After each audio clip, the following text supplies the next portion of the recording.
What's up, everybody? I'm Casey Gilman, Church Administration here at Emmaus. You are?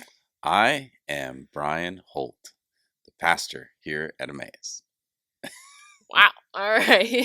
Try to do something different every time. Yeah. Shake it up. That makes sense. Yeah. Maybe a little different. Yeah. Okay, so today we're going to talk about the different teams we have here at Emmaus.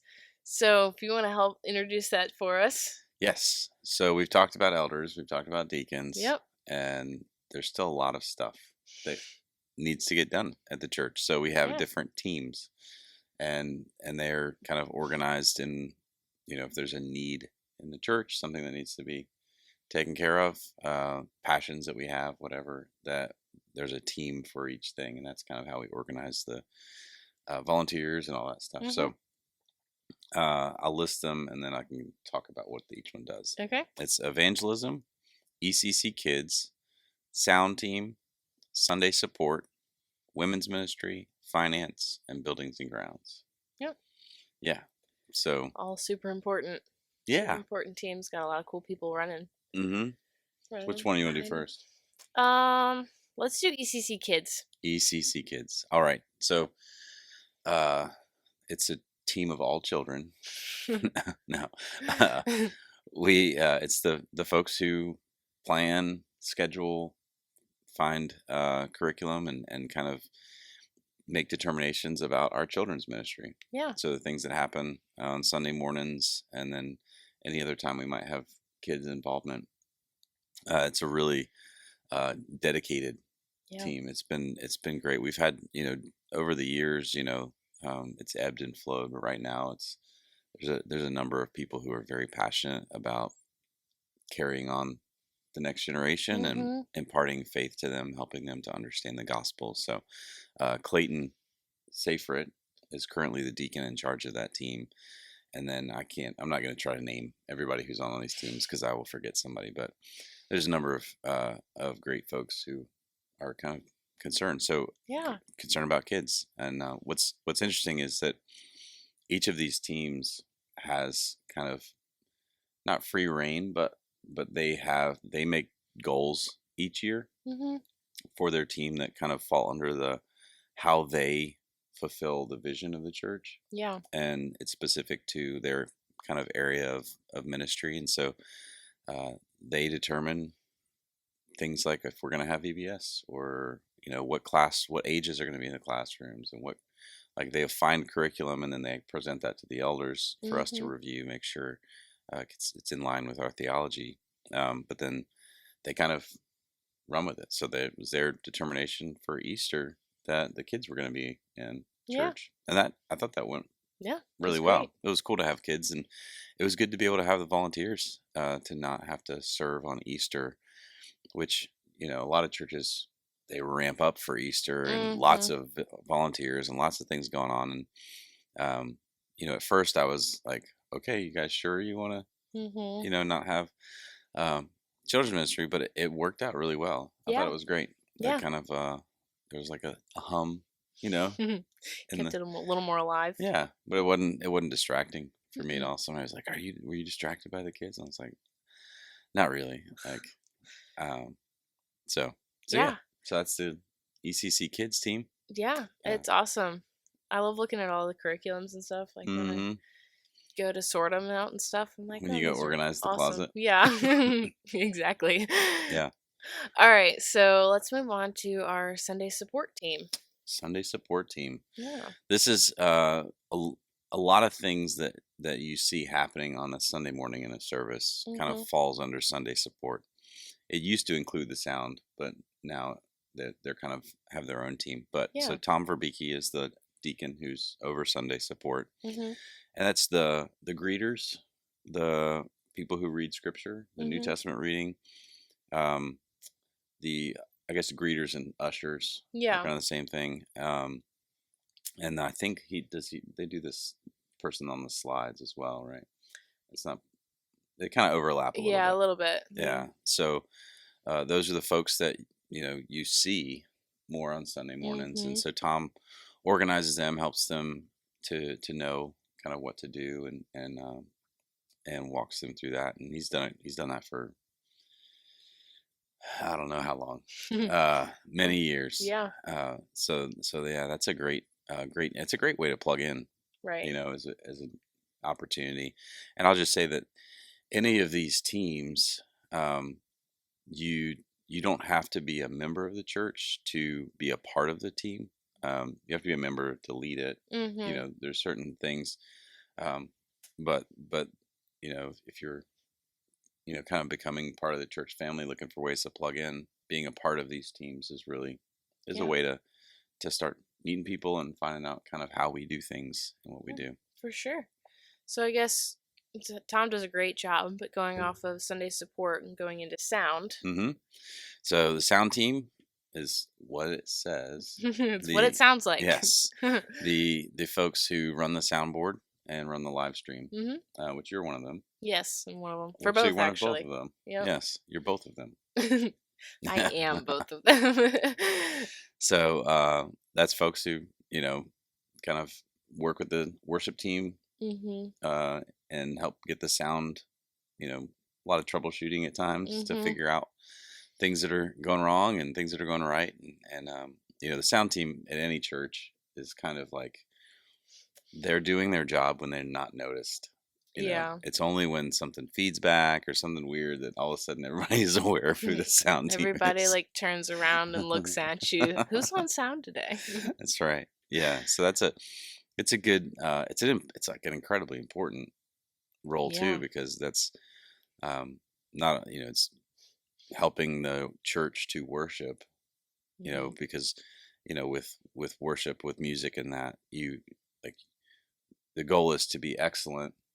Mhm. But it's not a show. It's actually the goal is for the congregation to be Right. able to worship. And so kind of helping to find that balance of, with it sound too loud? Is it too soft? Can you hear the voices right? And all those things. It's Mhm. a pretty challenging thing. So, um, very much an appreciated team at Yeah. the church, or probably underappreciated, because we don't say it enough. But we are very thankful for folks who run sound. Yeah, for sure. hmm I'm thankful for other people who run sound because they definitely understand it. That is one thing, like, if you're interested in getting plugged in on these sound or Sunday support teams, especially, mm you don't have to come in as an expert. I can attest to that, actually, because I Yeah. did not know really anything. And now I know a little bit. Yeah. So, Yes. On the job training. yeah, Yeah. pretty much. So Awesome. So, from there, we can go into the evangelism team. evangelism team. Yeah. Yes. So this team is kind of tasked with not doing the evangelism of the church, Mm but helping to, I usually say, waving the flag for evangelism in hmm. the Mm, church. We do set aside, it's not a set percentage of our budget each year. It kind of changes a little bit, but I think it's right. somewhere around 12%, 12 to 13% of our budget this year goes towards evangelism. And Mm a hmm. lot of that goes to the missionary family that we're supporting. Mm hmm. And then other aspects of that goes to different ministries that we support. Um, and so there's that aspect of it, but also the evangelism team, like all the other teams, set goals. Mm And so I know their goals because I was there when they made them. But hmm. they have a goal for visitor follow up, really kind of connecting with people, helping that. Yeah. They have a goal for the having an event at the church, and the goal of the event, which is going to be June 24th, and we're going to do the fundraiser for the fire department. Mm It's not a, hey, bring your unsaved friends so that they can hear the gospel. hmm. It's Mm it's hey, the people that you're reaching out to and sharing the gospel with, like, continue that relationship by bringing them to this hmm. event. Right. And it's like kind of a next step to, like, inviting them to church. They can get to know some of the folks of the church, and Yeah. hopefully they'll hear the gospel, Right. but it's not like a, hey, bring people so that the pastor or whoever can then tell them the gospel. It's like, Mm hmm. no, you, like, that's still part of your role, and this is like a step in helping people to interact with unbelievers and with the church. It's a great time for us to connect with the fire department and build our relationship with them. Yeah. So they have that goal. They have a couple other actually, I said I know their goals, but they kind of escaped me at this point. But they're involved in a number of things over the course of the year. They're in charge of Praise in the Park as kind of another Yep. one of those evangelistic, like, hey, this is a great opportunity to bring Yeah. people. And that's led. So the deacon for that ministry is Arlene, but Valerie McBride is actually the leader of the team. So she just took over from Arlene, Yeah. leading that team. I don't know if we said it, but the deacon over sound team is Oh, that's right. Mark McBride. The sound team deacon is Mark McBride. Okay. Yep. I just realized that we may not Yeah. have said that. Yeah, that's awesome. Evangelism team is super vital.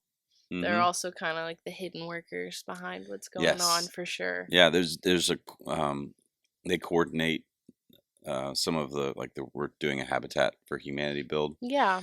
and so they're coordinating getting volunteers for that. So that's kind of helping people to find out ways that they can serve the community, care for the community, Yeah. and that. So yeah, there's some great folks on that team. Absolutely.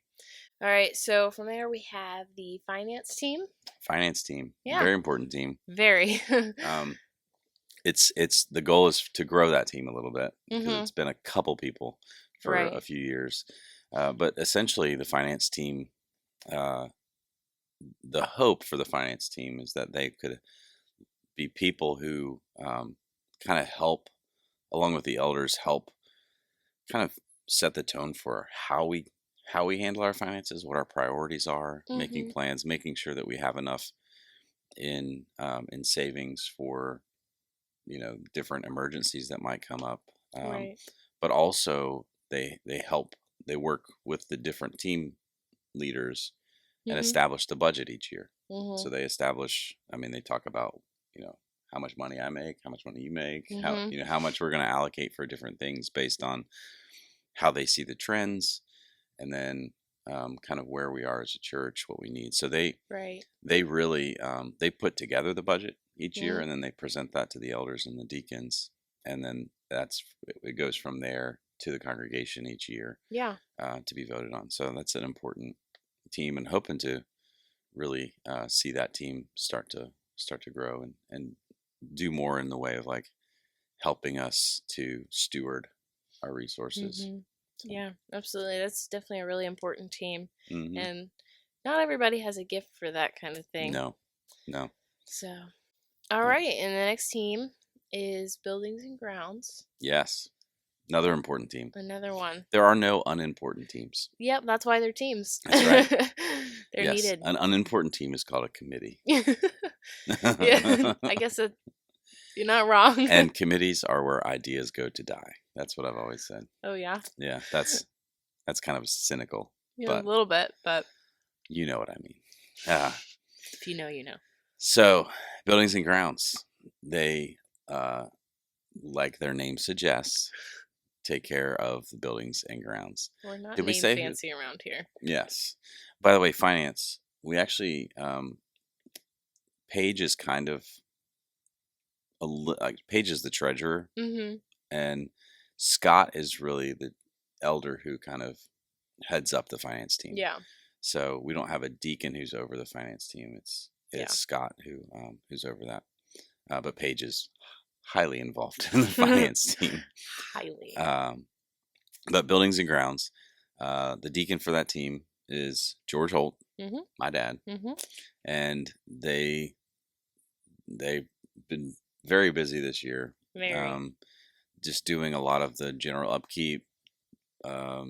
Right now, I know he's scheduling. We've got trees coming down tomorrow in the Mm-hmm. back for the playground. He headed up the parking lot paving and doing all that stuff, and Yeah. that team is kind of just responsible for making sure you know they got a new lock on your office when you move well, I think it was before you started here. Yeah. Um, but just the general upkeep, maintenance, long range kind of planning, all that stuff of the church. Yeah. So Also one of those teams that if they're doing their job well when you don't notice. that's right. Yeah. Yeah. Scheduling the grass cutting. Yeah. Um, You notice when the grass is long. that's right. That's right. Do you know who cut the grass last week? I do know who cut the grass last week. It was my first time ever cutting the grass at Emmaus. Really? I don't know if I'm proud of that or I should be ashamed. It's kind of surprising. But in 10 years, first time. How was the zero turn? It was fun. Oh. It was fun. Yeah. You should sign up to cut grass. You should sign up. It's a good time. Also, the big thing during the year for buildings and grounds is like work days. Yeah. And there's, you don't have to be a part of the team to do that. But right. But all help is needed. Having work days a couple times a year is really helpful to get the place looking sharp. Yeah. Or as sharp as we can. Absolutely. Okay, and last but definitely not least, we have the women's ministry. Yes. Women's ministry is led by Sarah Lowry. Mm-hmm. Paige is the deacon for that ministry. Okay. And the women's ministry, as its name suggests, they are a team who organizes the women's Bible studies, the women's fellowship. They actually, they've been incredibly busy the past couple years. Their hope, and the elders were super supportive of this, was to write their own curriculum to like have the women of the church teach our own women. Yeah. And that's been going for as far. I've not been to any of their meetings, but I understand you have. Tell us about it. Well, I've been to the Bible studies, and my mom as well is also very involved in the writings and stuff, which is, I mean, it's all been awesome. I think it's a really great idea. First off, and I think it's important because the women in our church know what the women in our church need and what's going to be beneficial for them. And I think it's a really good way for the women of the church to become closer together and grow together and learn together. And overall, that's just super cool. Yeah. They've been doing an incredible job and working extremely hard. Mm-hmm. Yeah, I think it's cool too because it's not bad to like get studies and do them. But by creating their own, now there's however many women, 4 or 5 women who've worked on this, who they're digging deep. Yeah. And they're not just, taking somebody else's homework. Yeah. They're doing their own work, deep diving, they're reading commentaries and they're doing all this stuff and they're writing and then they're getting edited. And it's a real process. And it's kind of one that I'm very excited about. It's been a cool thing to see that happen. It's been awesome, especially watching them like deep dive and know by watching it from the outskirts that they're like really taking a deep dive and not shortcutting it at all, and that's really important. I think it's important too for women to see like you don't have to be a name the author, right? Jen Wilkin, to produce a study that's going to be helpful from the word. Like our own women, you don't have to rely on. It's helpful to have other people, and sometimes that's good. And I think they're they may alternate at times doing other people's studies, and that's good too. But it really helps you to see like, oh, like the Bible is more accessible than people think if they're willing to put the work in, and like dig deep. So yeah, it's awesome. Very cool. Definitely an appreciated team as well. All of them are. If you can't tell, we're really fancy with our names. So if you want to know what's going on in the team, just hear the name. Yeah. You've probably got it. Yeah. If you can't remember what it is, you could probably guess. Yeah. Yeah. I think. And your guess is probably going to be pretty good. Yep. On point. So awesome. Hopefully we didn't miss any. I don't think we did. So if you have any more questions or if you want to join a team or anything like that, let us know. Yeah. Yeah. Sweet. If you go to the church. Yes. If you don't go to the church. You probably don't want to join the team. Probably should come and then join a team. Yeah. But if you have questions and you're not part of the church, you can ask your questions. Yeah. For sure. We'd love to see you. Anyway. Probably. I don't want to discourage people from joining a team, but also, absolutely, you got to crawl before you can walk. Well, if you're interested, yes. Yeah, that's right. You're like, I've just been looking for a church with a buildings and grounds team that I can join. Then, that shouldn't be your exclusive reason for coming to that's church. probably not your first. Probably not the first thing that you look for. That's what I did when I came. Yeah, you're just like, I need a church where I can be on the soundboard. Yeah. And so, yeah. That was my goal. Mm. All right, cool. Well, if you have any questions, let us know. If All you have right. any more ideas, let us know. Thanks so much. Bye. Bye.